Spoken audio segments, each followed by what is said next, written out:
ನಾನು ಒಳಗಡೆ ಬರ್ತಾನೆ ಇಲ್ಲ ಅಂತ. ನೀನು ಒಳಗಡೆ ಹೋಗು ಅಂತ 2-3 ಬಾರಿ ಈ ಥರ ಕೈಯಿಂದ ಹೇಳಿದಾಗ ಇವನು ಕೊಟ್ಟ ಸೂಚನೆ ಅವಳಿಗೆ ಬೇರೆ ರೀತಿಯಲ್ಲಿ ಅರ್ಥ ಆಗುತ್ತೆ.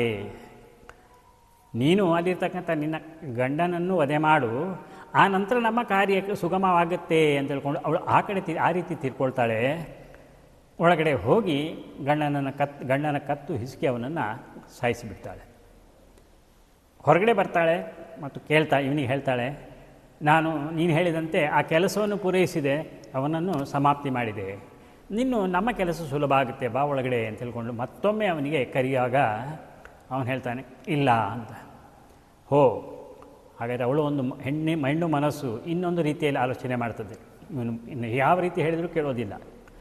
ಇವನನ್ನು ನಂಬ್ಕೊಂಡು ನಾನು ಗಂಡನ ವಧೆ ಕೂಡ ಆಗಿದೆ, ಹತ್ಯೆಯೂ ಆಗಿದೆ, ಆ ಆರೋಪ ನನ್ನ ಮೇಲೆ ಬರ್ತದೆ. ಯಾಕಂದರೆ